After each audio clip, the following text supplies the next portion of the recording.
Сайн байцгаана уу та бүхэндээ энэ өдрийн мэндийг дэвшүүлье. Артман фильмийн би даасан дэлгэцийн анхны уран бүтээл болох 5 баярын зохиол Цаасан шоу уран сайхны кино маань нээхэд бэлэн болсон байна. Өвлийн тэнгэр чөөн нисгийг чи харж ирсэн үү? Яагаад ч юм тэнгэрт нисэж байгаа шууг хармаар санагдаад.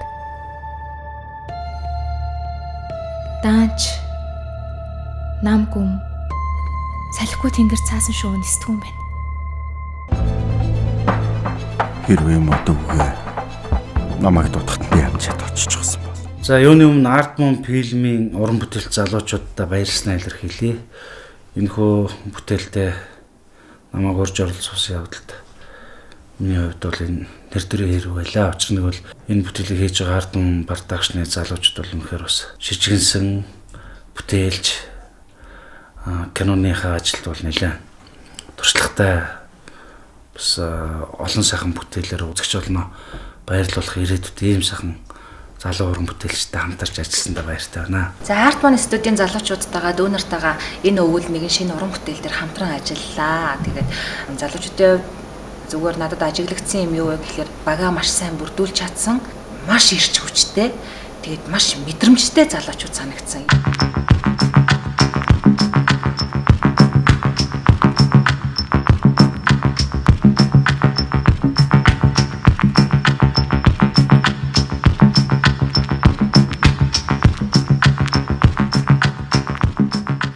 Цаасан шоу уран сайхны кинон дээр Артман фильмийн яг бүрэн бүрэлдэхүүнээрээ орсон байгаа. Тэгээд анх зохиолч Таван Баярт киноныхаа идея санааг өгж захиа ингээд зохиолоо бичүүлснээрээ киноны маань яг ажил аль бие усаар эхэлсэн. Тэгээд 2019 оны 1 сарын 16-нд бид нэр Хөвсгөл аймгийн Мөрөн хотод яг натуурлаж Хөвсгөл аймгийн Мөрөн хот, Хөвсгөл аймгийн Алаг Эрдэнэ сум, мөн Хөвсгөл аймгийн Хатгал сум, мөн Далайн ээжийнхаа ирэг дээр зураг авалтуудаа хийлээ. Мөн Улаанбаатар хотноо дотор болон гадаа гэсэн объектууд дээр ингэж киноныхаа зургийг авч дууссан байгаа. Энэ бүтээлийн тал дээр бол миний зүгээс зохиолч Таван Баярт бас баярлж байгаа. Юу гэхээр Таван Баяр бол тийм ахуйн драм.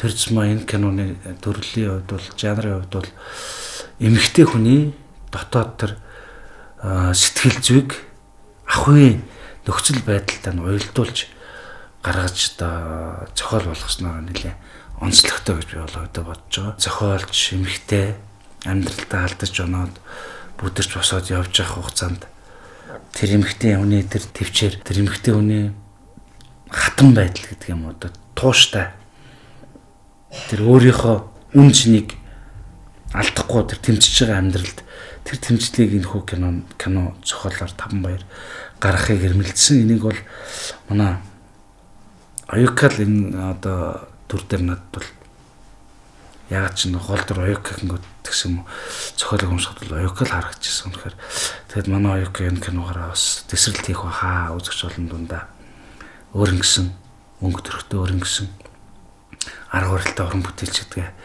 энэ киногоор болон баталгаажуулж харуулах баха гэж би бодож байна.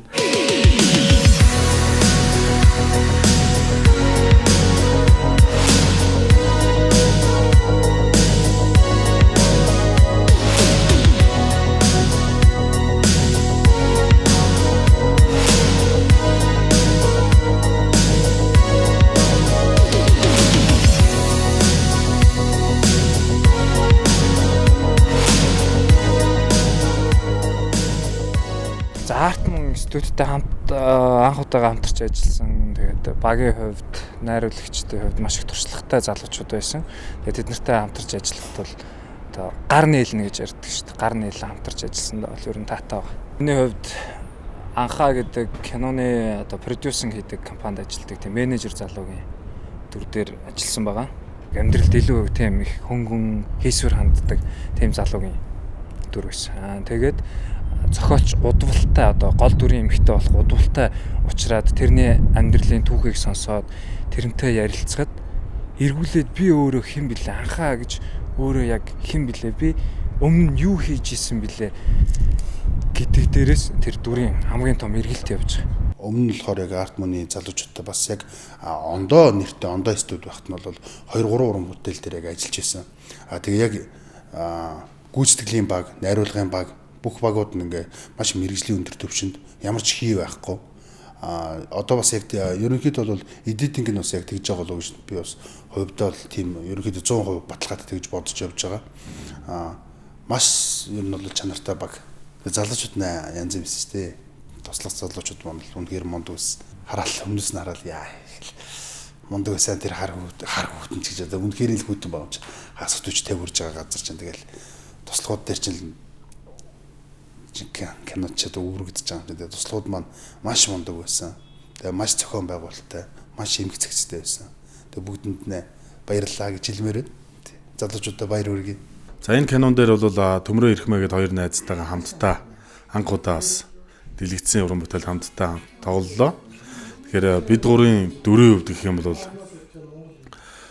энгийн сайхан жирийн Монгол залуучууд одоо ямар байдгийм бэ гэдгийг одоо чадаа харуулсан ийм сайхан. Цохол дээр анх танилцаал тэгээд хамт олонтойгоо натурд гараад нэрийн гайхалтай зураг авалтуудыг бол хийсэн. Тэгээд залуучууд маань бол маш гоё эрчтэй хүчтэй чанарыг бол яг эрхэмжсэн. Дээрээс нь бас уран бүтээлийг бол маш одоо ямар ч хариуцлага алдахгүй, ямар ч хий алдахгүйгээр ажиллаж байсан. Энэ кинон бас нэгэн шин залуу уран бүтээлч, шин залуу киноны найруулагчийг одоо олон түмэнд тунхагласан ийм бүтээл болох байхаа гэж би одоо бодож байна. Энэхүү киног үзээд та бас эмэгтэй хүн гэдэг нурах үедээ нурдаг, давах үедээ давдаг.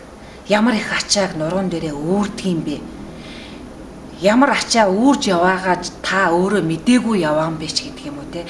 Ер нь үзээд маш олон зүйлийг ойлгож аваад гарах болно л гэж хэлмээр байна.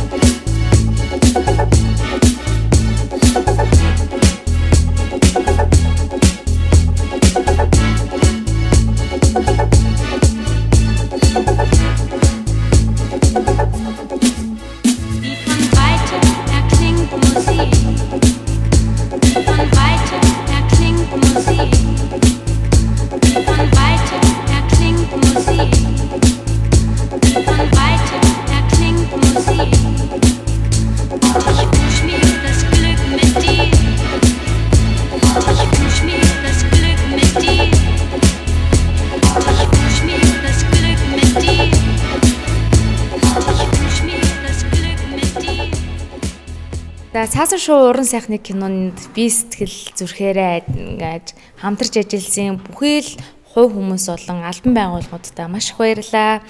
Хөвсгөл аймгийн Мөрөн хотын засаг дарга тамгын газрынхандаа баярлалаа. Мөн Хөвсгөл аймгийн Алаг Эрдэнэ сумын засаг даргатаа баярлалаа. Мөн Хатгал сумынхандаа ард түмэндээ бүгдээрэнд нь чин сэтгэлээсээ баярлаж талархснаа илэрхийлье.